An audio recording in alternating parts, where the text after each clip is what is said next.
Hey everyone, welcome to RUNONG. I'm your host Warren Habaluyas. Today is a special episode for me, no. Our guest is a highly successful entrepreneur. He's very unique, he's colorful, energetic, down to earth, and he's really someone that I look up to. Welcome to the show, Mr. Hanky Lee. Hi Warren, magandang umaga, magandang hapon, magandang gabi sa inyong lahat sa nakikinig. Yeah. Thank you. Thanks for inviting me. And thank you for honoring us, no, to be on this show. It's just we just started, no, episode 3 pa lang. So we're really looking forward to, to bringing a diverse pool of guests. Kasi nga Runong is all about, conversations on mindset, failure, growth, ups and downs ng buhay, no. So yeah, sana through your stories, through your candidness, we get to learn, all of us we get to learn from that, no. So yeah, I wanna start, no, Hanky. Syempre nag-research ako sa'yo. I've known you for quite some time, no? But syempre nagtanong din ako from other people. Like, who's Hanky Lee? How do you know him, di ba? What's the kind of person or personality na meron si Hanky? And the consensus is, you're the ultimate people person. Okay. So nag-coin ng term na yon is your former COO sa Yellow Cab, si Roy Quejada. So Hoy, sabi ni Roy, grabe ka daw. Ang galing mo daw talaga sa tao. And I've asked also some, yung mga ibang Yellow Cab, yung mga original Yellow Cab people, pare-pareho sila ng sinasabi talaga. The best ka daw. What can you say about that, Hanky? wow. Wow, nag-research ka. So, thank you. I really think, Warren, that's one of my strengths. Really, people. I love talking to people. I love spending time with them. I like to know their stories, diba? And actually, in the end, naman, in every business that we have, it's the people that makes it click, di ba? So, and it just so happens na yun yung love ko. Um, yung when it was in Yellow Cab, during Yellow Cab time nga, that's why siguro Roy mentioned that, I was in charge kasi of HR. So, I think rightly so, right? So ang ano dito is, because I was the one who hired, during the early days, I was the one who hired most of our, managers up to rank and file, diba? I really would be the one to interview all of them. Okay, so I'd make it a point also to share the mission vision and values of Yellow Cab. So until now, with the Henry, I still do that. I still share the mission, vision, and values of the Henry. So tama ka. It is one of my strengths. And syempre, no, sobrang nga talaga niyang bagay. You're now definitely leaning to your strength because you're in the hospitality business. The Henry Hotels and Resorts. May kasama ng resorts now, di ba? Dati alam ko the Henry Oo. Hotel siya eh. I'm a huge fan. Actually, that's one of the reasons why I look up to you. Nung di pa kita kilala, sobrang super fan ako ng Yellow Cab. But that was before. So, tapos, as a family, the Henry Hotel in Manila is our favorite staycation place. We love everything Mm. about it. I haven't had the chance to go to Cebu. And I know you opened in Dumaguete, di ba? Itong pandemic, Yes. which is crazy, which I find crazy, no? But grabe, alam ko marami kang in the pipeline. In Palawan, right? In ano pa ba yung mga locations where you wanna open Batangas, Batangas? Boracay, Yeah. and we have a surprise property in Quezon City. Oh, wow. Alam mo yun? Wow. Oh. Nice, nice. And yeah, I mean, hospitality kasi, no, is quite different. It's quite challenging also because yun nga, it's going beyond the service, right? Of the basic, o ito yung front desk mo, ito yung room mo, 'di ba? There's really something about the Henry that's unique eh. And I think your personality nandun siya talaga, as in nandun siya sa The Henry Hotel, sa mga tao mo, ang galing lang, ang galing lang. So yeah, I wanna acknowledge you for that, no? I wanna start with that. Kasi again, parang wala akong narinig na bad thing about you. Dapat meron eh. Diba normally may mga negosyante, may mga entrepreneurs. Okay siya, ganyan, ganyan. Pero minsan, or pero, may ganun. There's always a pero, or there's always a but. Sa'yo, I would say, wala akong narinig na bot. So, hats off to you, Wow. Hanky. Wow. Thank you. Thank you. Yeah. We try to live, yung ano natin, the way we do our business kasi we try to live up to a certain standard. Na long-term ang tingin, di ba? Hindi short-term. And then very inclusive tayo, di ba? We want everybody to benefit. Hindi lang the owners or the shareholders of a business. Nice. I was able to listen to the episode of RJ Ledesma's podcast, no, and there you really talked about, more of the business side, more of the entrepreneur, Hanky Lee, diba? I was hoping that with this episode, that we can get a little more personal, then, understand what goes through your mind, psychologically, emotionally, spiritually, right? And yeah, so maybe we can start also by what's something, Hanky, na hindi alam ng karamihan about you? Na unique nakakaiba na hindi namin alam kasi syempre you're an entrepreneur, you're highly successful, so you've done a lot of interviews. And of course, since you talked about something personal, di ba? Siguro I'll share with you something, Warren, that has shaped me through my life, and it's actually it's not school, it's not business, but it's actually a sport. Oh, okay. It's tennis. I was a very competitive tennis player. Ngayon medyo because of the pandemic, nawala na ako medyo ng gana. Pero before that, I was really a competitive tennis player. Not only did I participate in yung mga club tournaments, but also before, when I was younger, in yung open tournaments, yung mga national tournaments, di ba? And actually, that has shaped me to be who I am today. One of the things that, tennis has taught me a lot of things kasi, di ba? So, and the first two things that I can share with you is yung grit and determination ba. It's really basically never to give up. Kahit na natatalo ka na, kahit binubugbog ka na ng kalaban mo. Talagang kapit lang, laban pa rin, 'di ba? Hanggang yung last point, 'di ba? Tapos hindi ka nagpapatalo, 'di ba? Kailangan kanyang talunin, 'di ba? Yun yung mga natuto ko, 'di ba? That I've brought into life. Another thing is also sportsmanship, di ba? Ang tawag doon, ang ano ko doon is you being magnanimous in victory, di ba? Yet gracious in defeat, di ba? Pag tinalo ka, wow, talo ka talaga, di ba? Pero pag nanalo ka, do not gloat naman or boast, di ba? So parang wow, yung be magnanimous, di ba? Parang give them also their credit na they also fought, di ba? Their to the best of their ability. Sure. Diba? And then one of the things that I brought with me also or learned from this is never judge a book by its cover. Diba? Okay. But ko sinabi never judge a book by its cover. So if you look at me kasi, diba, I'm not a perfect specimen, diba? I mean, yung mga tenista talaga, matangkad, maitim, lean, diba? Ako ay medyo roly-poly, malaki, malapad, mabagal, diba? Mataba, diba? And actually, I knew that when my opponents would always think of that, di ba? Yeah. Na ay, si Hanky, ano to? Mabagal to? Or ano to? Or madali tong mapagod? Ganyan, di ba? So I would use their stereotypes or perceptions to the hilt. Di ba? So ang dati, tanda ko, ginagawa ko, pag nagwa-warm up with the opponent, marami akong error pag nagpapalo, ganyan, di ba? So ang ano doon is, talagang you're playing with the mind of the opponent, di ba? Pero pagdating dun sa game, iba na talaga. Ano ka na?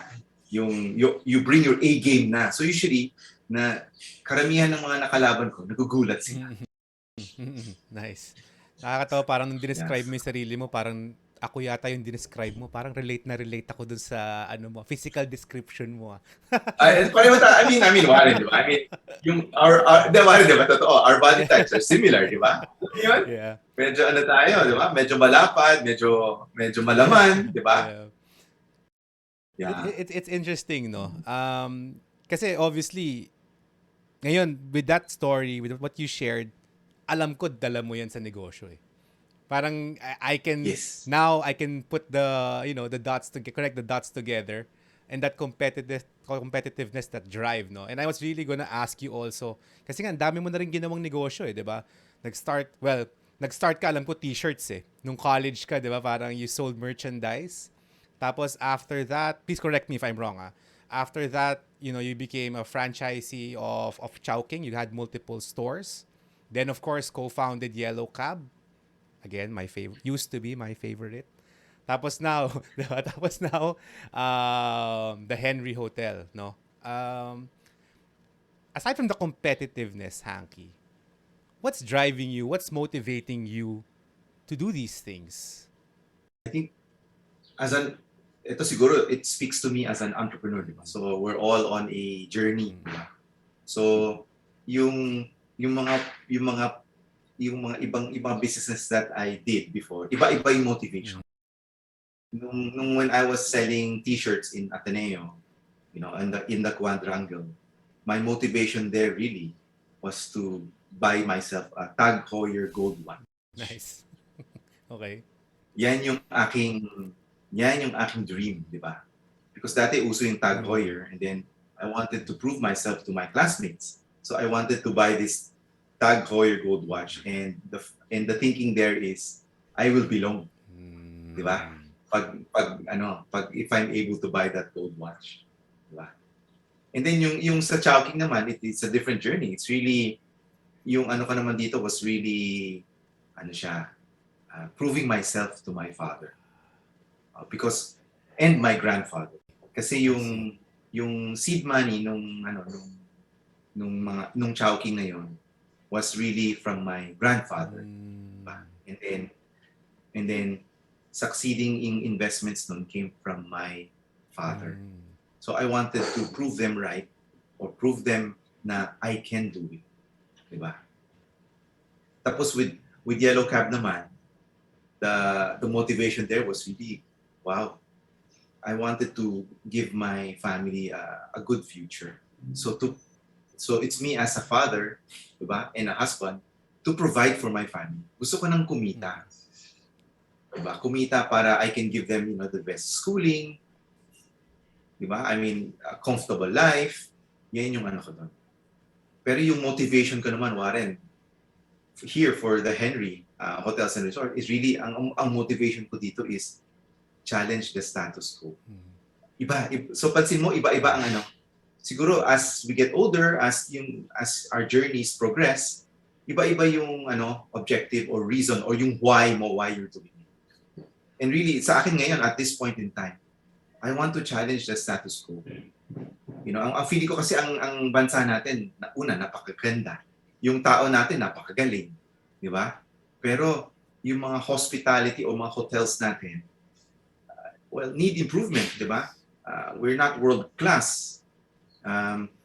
We have a long way to go, di ba? Our tourism numbers are very low, di ba? Pero bakit? Di ba? So we can do everything naman for tourism. So sabi ko, okay, baka ito sa hotels which I was, interested in and passionate about. Sabi ko, maybe with hotels, we can challenge the status quo. So yun yung ano ko ngayon. That is basically my vision, di ba?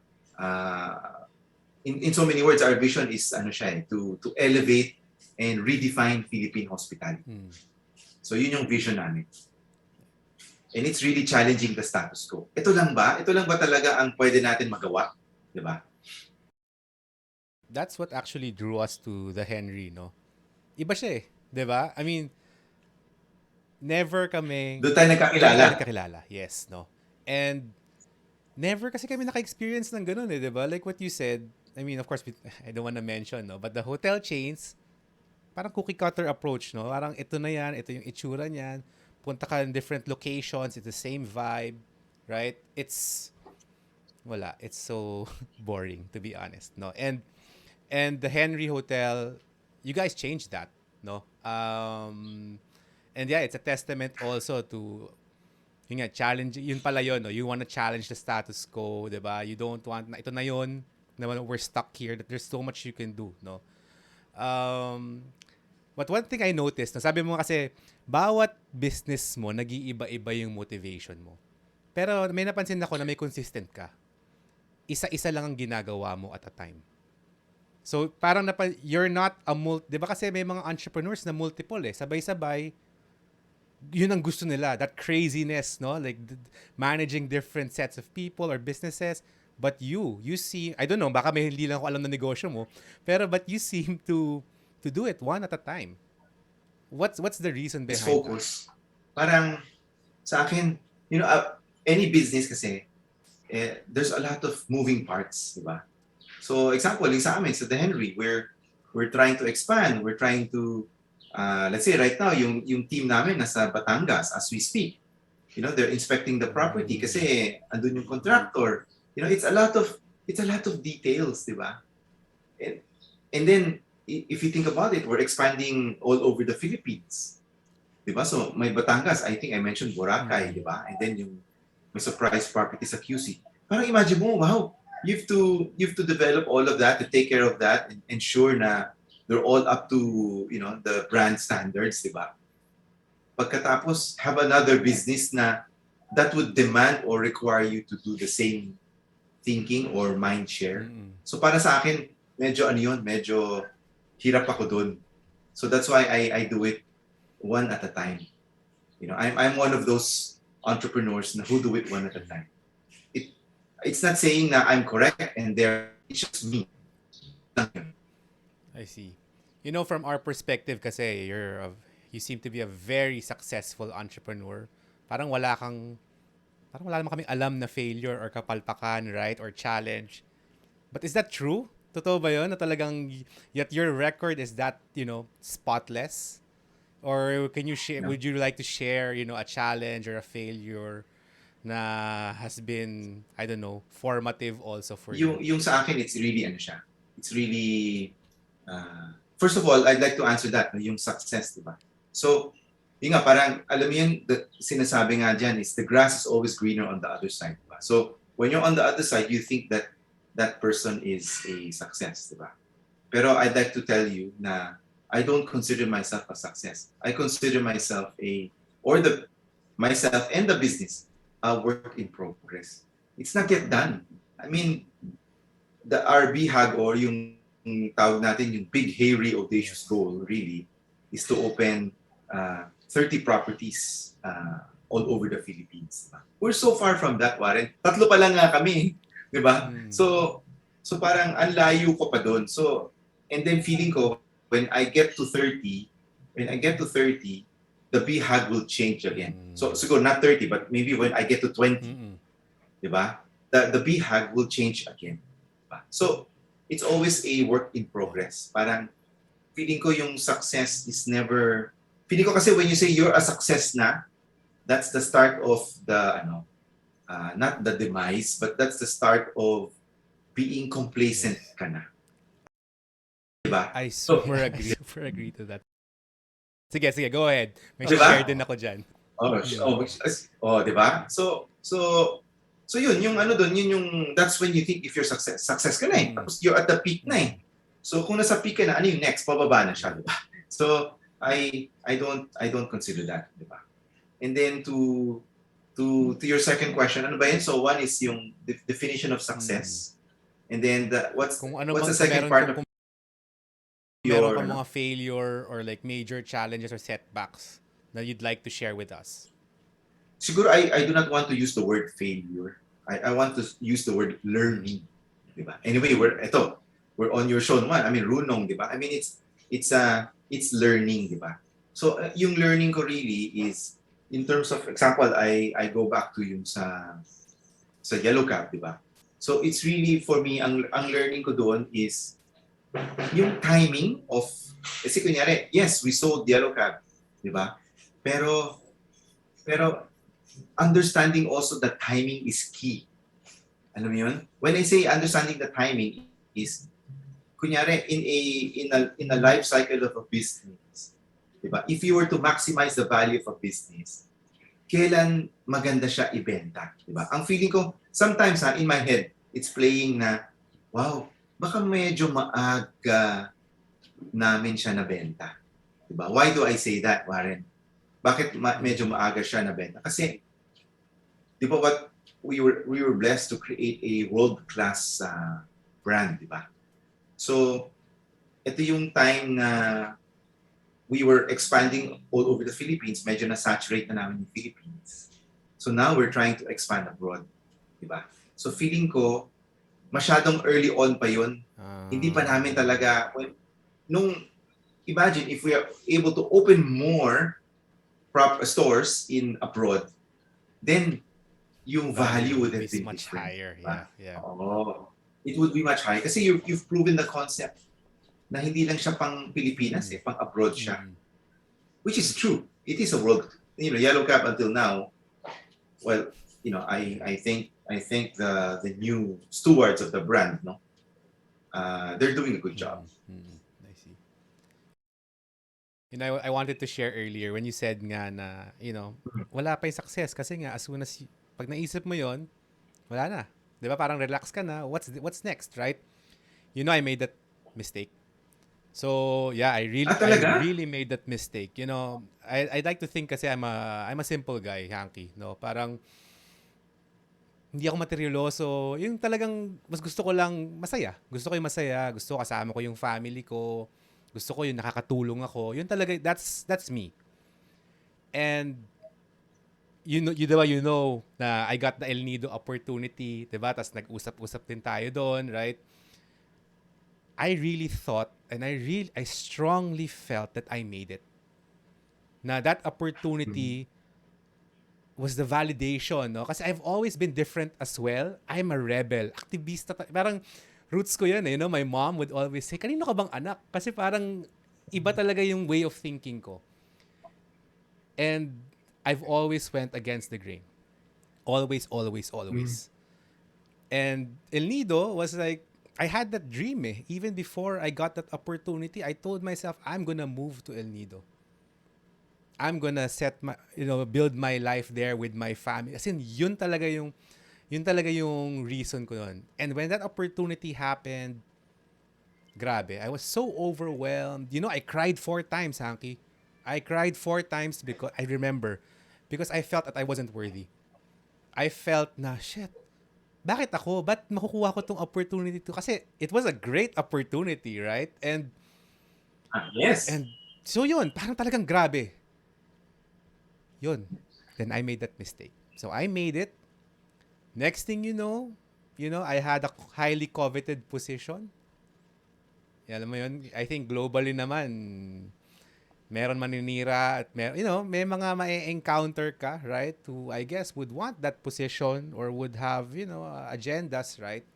And that ultimately affected everything, my relationship with my employers. And from making it, in less than 2 years, in a year and a half, I lost everything. I lost everything. And for the longest time, it took me 2.5 years to recover from that, Hanky. Talagang, when I got back to my depression, galit, kasi na-feel ko na, di ba? Naniwala ako dun, eh. Naniwala talaga ako na ito na yun, eh. And I brought my family there. And it was like, wow, yung vision ko, it was all happening. Then boom, wala lahat. What really got me to settle down, come to terms with what happened, was that, shit, it was my fault. It was my fault. And why? Kasi syempre yung mga tao, my wife, my family were like, how can it be your fault? Like, obviously, ang daming mga nangyaring external factors. And I'm like, it's my fault because I thought I was done. Because I thought I made it. And I put my guard down and I relaxed. And this is what I got. It's my fault.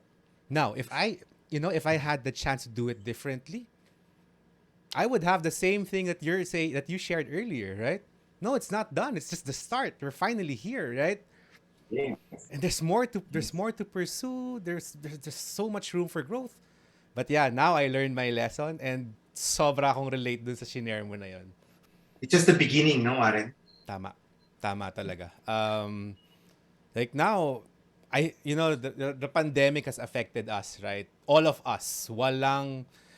walang spinare tong pandemic eh. You know, some of course have it worse than the others, but ultimately, tinamaan tayo. And of course, your business, the Henry Hotel, the hospitality industry, tourism industry was crushed by the pandemic. I wanted to ask you, Hanky, no, how has it been for you, you know, mentally, psychologically, emotionally, spiritually? Ano yung tumatakbo? Ano yung tumatakbo sa isip mo as we're in this pandemic? Yung crush, no? Parang wow, that's a heavy word, no? So ako usually I use heavily impacted, Okay. 'di ba? Kasi basically ang ano doon is ano siya, the hospitality or tourism industry kind of ground to a halt, 'di ba? And really you ask that question, 'di ba? Mentally, emotionally, psychologically. These are tough times really for the hospitality industry. From the uncertainty comes, of course, worry, anxiety, diba? So sa akin, at the start of the pandemic, it has affected me, diba? Because nga, imagine mo from, that was supposed to be the best year ever, yung 2020 Tama. became the worst year ever. Diba? And just like yung like what you shared nga during the first few months of the pandemic, really, wow, I was in a daze, di ba? Parang may fog eh. Ano ba tong nangyayari? Hindi mo naintindihan. You're dealing with an invisible enemy. It's like World War III, di ba? And it was really a tough time for me. Pero I mean, in these tough times, di ba? When you're in your valleys, di ba? Actually sa akin dito, I've reconnected with my faith. No, I think that's the most important thing ngayon. I've reconnected with my faith. And actually that this faith that I cling on to, that I hang on to now, is the one that's helping me see things differently.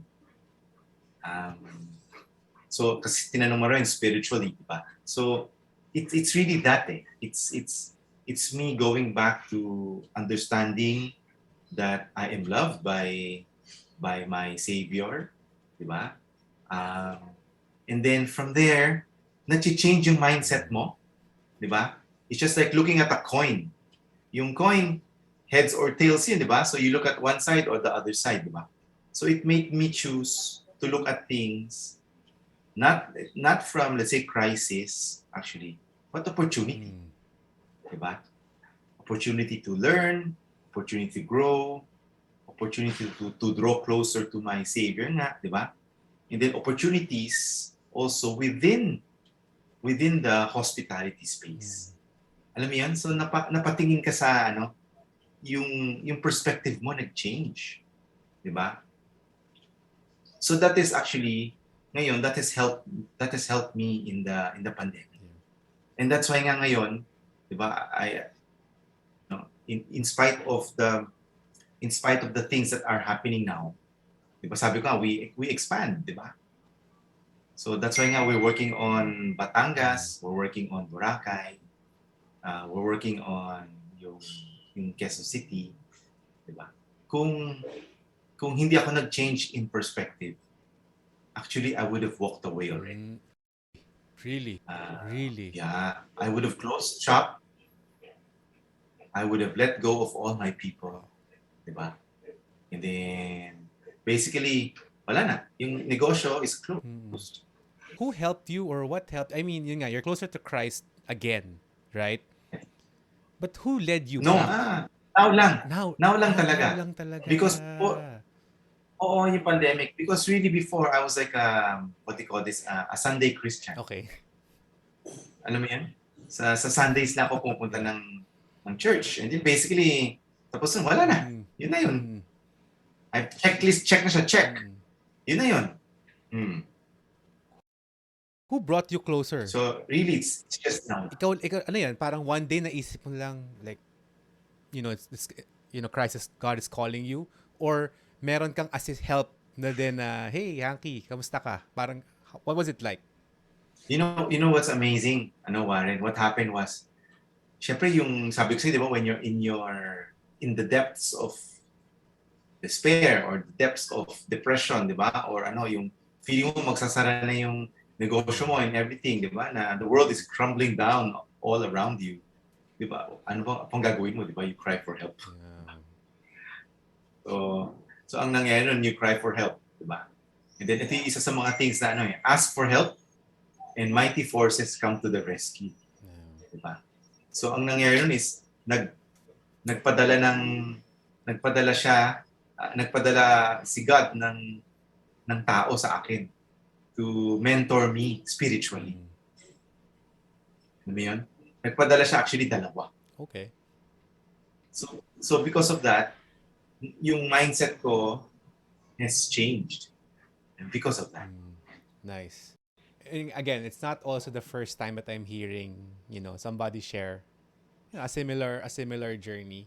Tama kayo, this pandemic has really changed a lot, no? And we now understand yung mga bagay na we used to we value so much. Iba na siya. Everything changes, right? And actually, nagulat ako na sinabi mo na if hindi mo na-discover to, you would have closed shop. I mean, you mentioned that you're a highly competitive person, right? You're that driven, you're that goal-oriented. But, like, shit, it actually crossed your mind. That's surprising, really. Oo naman, di ba? I mean, Warren, kasi think about it this way. Kasi di ba sabi ko, I learned a lot of things from tennis, di ba? I picked up a lot of life lessons from tennis. Sa tennis, kilala mo yung kalaban mo eh. Tama. Or napapag-aralan mo yung kalaban mo. Nakita mo yung tendencies niya. Parang basketball lang yan, di ba? Nakita mo yung tendencies niya, nakikita mo rin yung strengths niya, yung weakness niya, and then you find a way to defeat them.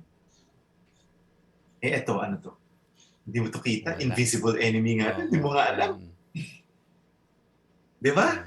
Hindi mo alam kung sino yung kalaban mo. Sabi ko World War III, di ba? Kasi nga, imagine, this is actually worse than World War III if you think about it. Because the whole world has been affected. Sure. Ang mga world wars natin, pockets of lang, di ba? Hindi naman buong mundo talaga na it's really pocket. Ito talaga lahat, the whole world is affected. And in a sense, no, parang yun nga, kasi you're more of a one at a time kind of guy when it comes to business. So your eggs are in this basket, no? So talagang all my eggs were in this basket, Warren. Ano tayo, di ba? Parang talon eh. Talon talaga. And then, 2 feet in, 2 hands in, 1 body in, talagang talon lahat. So all my eggs were in this basket. And I was talaga ready to throw in the towel. You're a family man, husband, father of 3. What are the conversations like now in your home? Diba? Kasi, syempre, they know naman what you're going through, right? I'm not sure kasi if you're that vocal. What's it like? Can you give us a perspective of that? Another, diba sabi, yung pandemic, diba? What the pandemic has brought also. Kasi lagi tayo nasa bahay, the kids are all on online school. So, nagkaka-routine yung family. So, ang routine namin is lunchtime. We all eat together. Diba? And then dinner time, ako lang ng son ko yung kumakain. Diba? And then before dinner, I exercise kasi I walk. So yun, I always invite my wife or one of my children to walk along with me.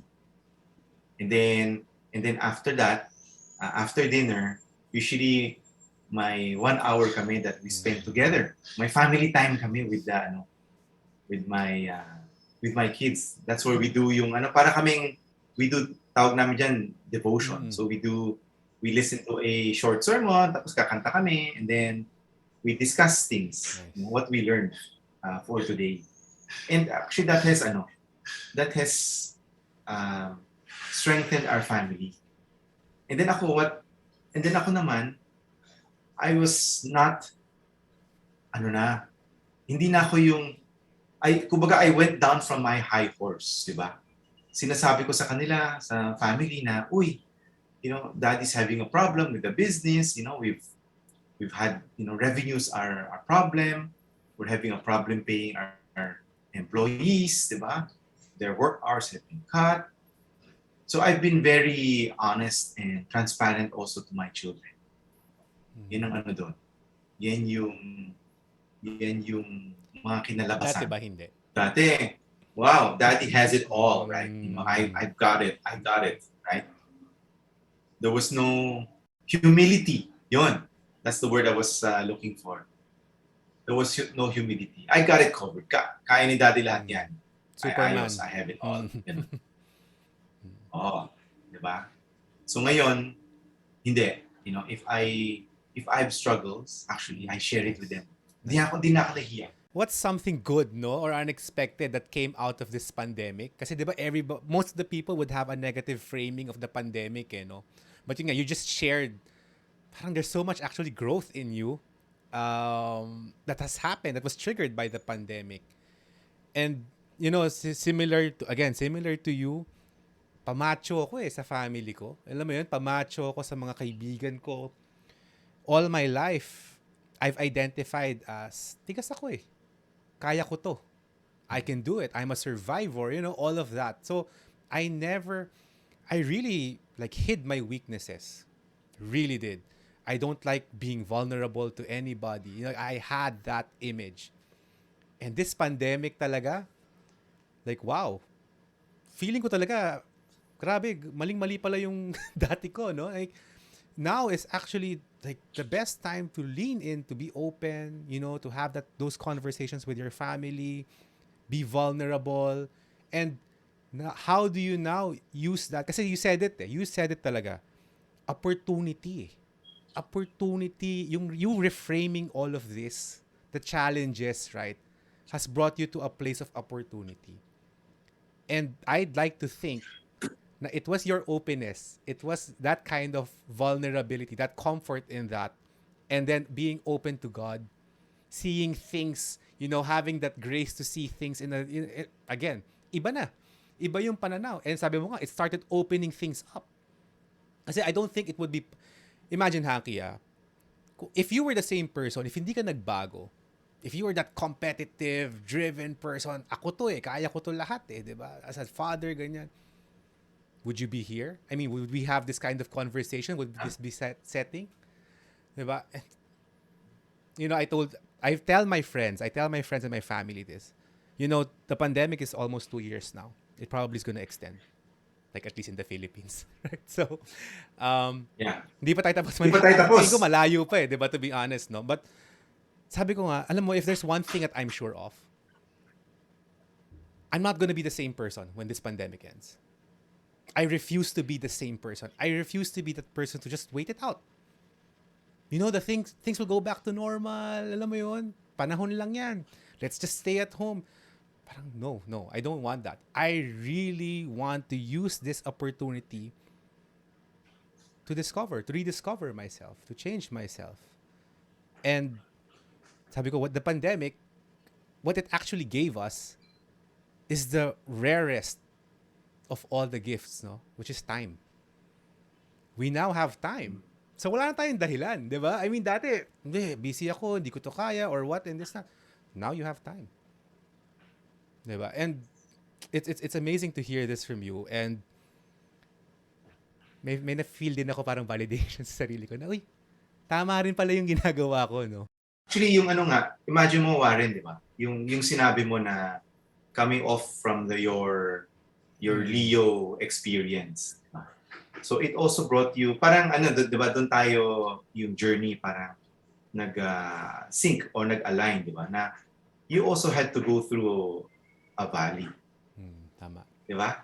You said 2.5 years, diba? Parang, wow, tagal pala nun So, I mean, you had to go through this valley also of 2.5 years, diba? So, pero, yung dyan parang, pero it's in those places, di ba, where you're stripped of everything, di ba? Parang wala na di ba? I mean, andun ka na di ba? Nasa baba ka na, di ba? You're stripped of everything. That's where actually yun yung change happens. And actually, that feeling ko yun yung pandemic ngayon, di ba? It's really brought everyone.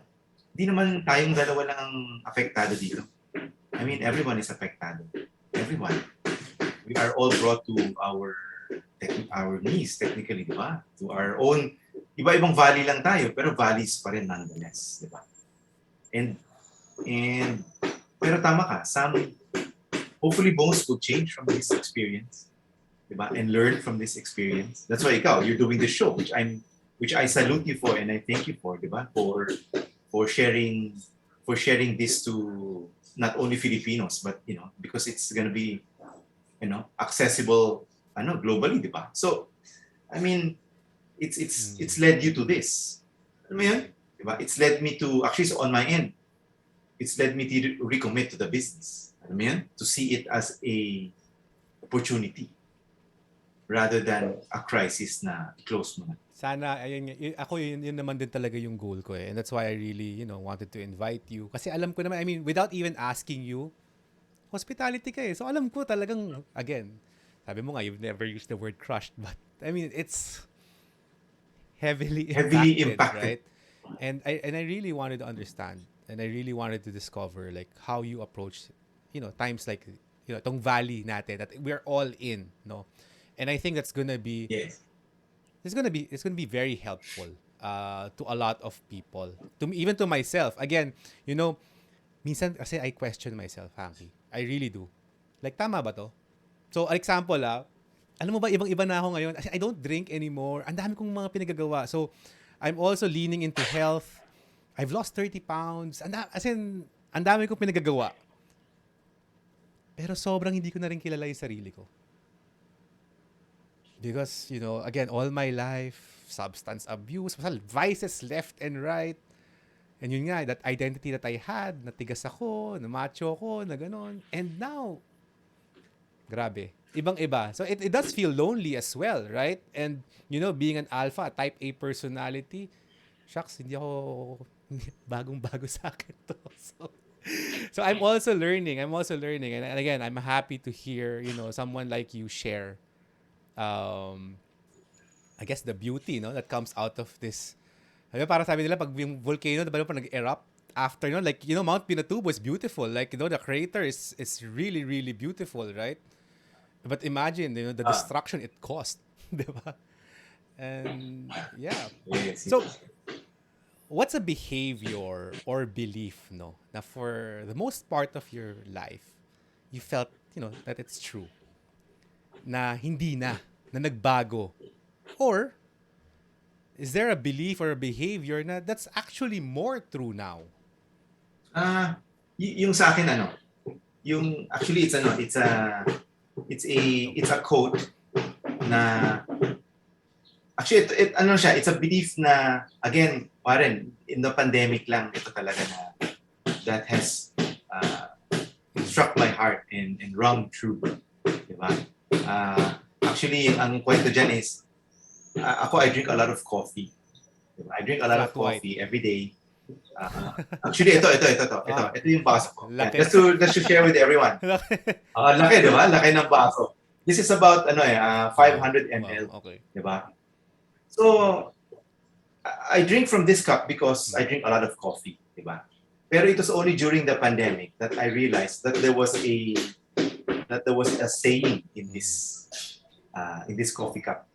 And you know what the saying in this coffee cup is? I don't know if you guys can see it, but the saying in this coffee cup is, the best things in life are not really things at all. Nice. Diba? And yun yung sinasabi mo rin kanina, diba? Sinabi mo nga na hindi ka na masyado nagre-relo, simple na lang, diba? So, because this pandemic it has taught me na parang, wow, ano ba yung ganda-ganda ng sapatos mo or relo mo or kotse mo or whatever, di ba? Parang in the scheme of things, ano ba siya? Di ba? So what's really important now, di ba? Sa akin nga, what's important now is relationships. Yeah. Di ba? Relationships with with God. Di ba? Relationships with your spouse. Relationship with your family. Alam mo yan? Relationship with your friends. Yan yung mga important things ngayon. So, parang with everything that you shared, parang exciting pa mas lalo, no? Itong things to come, what's ahead of you. Yeah, parang there's this kind of energy, there's a positive, That's the new new normal, yeah. normal. Diba? And alam ko, the Henry Hotels and Resorts is turning 10 soon, right? I mean, ilang years na ba kayo? 8? 9 years? 2012. 8 years. 9 years. 9 years na. And yun nga, you mentioned you have a goal of 20, opening 20 or 30 or even 30. 30. So is this it, Hanky? Is this your, should I say, final venture? No, this is not the end. Diba? Parang one of the things that I also realized during this pandemic is retirement is not in my vocabulary. Yeah. So I'd like to contribute. I'd like to be productive until I die. There's so much to do until I die. Diba? So this will not be the last. Diba? Again, like I said kanina, a journey yan diba? So actually ngayon, medyo naiisip ko na, ang next step, if God willing yan, next step would be for me naman to help other entrepreneurs succeed. Please. Raising my hand. Yeah. Diba? So feeling ko that's the next phase. Ano siya? Using my strengths and talents, and together with some other entrepreneurs who have complementary skills and talents, and to help them. Nice. I'm sure maraming magiging excited dyan sa face ng buhay mo yan. There's a lot to learn. And why not learn from the best, no? Hindi ko binibilog yung ulo mo, Hanky, pero talagang fan kasi ako eh. So I wanna put it out there again, no? And to hear that from you na that's gonna be the next chapter, like, yeah, that is definitely exciting. For our country to improve, we need more entrepreneurs. Yeah. Yung bayanihan concept is something that we actually have to go back to, no? Parang ngayon kasi the world is in chaos, the country is in chaos, and it's been so divisive, right? But we actually have the values, no, to get us out of it. Yeah. We always had that values. I mean, it felt that we lost it, or it feels like it never existed, but no, it's just there. Nasapawan lang. Nasapawan ng gulo, nasapawan ng noise. Nasabawan ng hirap. But yeah, it's there. It's in our pocket, it's inside us. And yeah, sana talaga, we get to rediscover that, no? And we get to lean into that. As you know, Hanky, diba, Runong is about, learning as much as we can from the stories of people like you. And, I guess removing yung pagkatabu ng failure or ng challenges or ng weakness or ng vulnerability. And it's all about, how do we actually discover, our best self, diba? Live our best self and live an exceptional life. And with that being said, I'd like to ask you if anong karunungan or anong wisdom, no, that you've given to your children or that you'd like to give to your children when the time comes, na maybe you can also share with us. Actually, yung karunungan na pwede ko i-share really dito is yung values, yung, di ba, I said kanina na every night we have this 1 hour together with the family, di ba? And basically that's where that's where we do our devotion. So actually, what I'm trying to impart in them during that 1 hour time together is really itong Christ-like values, diba? So it's basically how Christ lived his life, diba? Is to learn. Basically, it's basically learning how Christ lived his life, diba? And then the values that, let's say, the Bible has espoused, diba? And try to try to put that in our hearts. And actually, yung values nun, simple lang naman, dalawa lang. Dalawa lang siya. Hindi values or teachings, di ba? And actually, yung values and teachings, very simple lang yung dalawa. Love God, love Yeah. others. Yun lang yun. Actually, isa lang siya. Love God. Kasi pag, pag na ano talaga yung pumasok talaga sa puso natin, yung love God na yun. Yung love others, susunod na siya. Di ba? So yun yung talaga lang what I try to impart sa kids ko. More than assets, more than bahay, more than kotse, whatever. Ang ano ko dito is, di ba, mas as magulang, as parents, that is the one that we try to impart on our kids. Yun lang yun. And then feeling ko that will be a north star for them or compass for them when they grow older. Whatever they do. Diba? Whatever they do. Kasi hindi ko na rin naintindihan ano yung mga ginagawa nila. Alam mo yun? Just like dati yung parents natin don't understand what we're doing. Tayo, I mean, ako din as a parent, I don't also understand what my kids are doing. Diba? Pero the hope there is yung values na madadala nila yun. And ma-apply nila yun to whatever they're doing. Hanky, I wanna acknowledge you. I wanna thank you for making time, no? And being this open, sharing also, what you've been going through.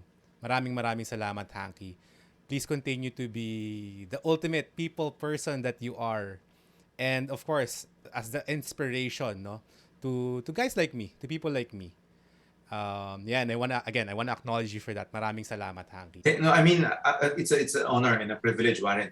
You thought of me to share, diba? And just thank you. And I wish you the best in this, diba? That you're able to get more what do you call that? More people to share in your show.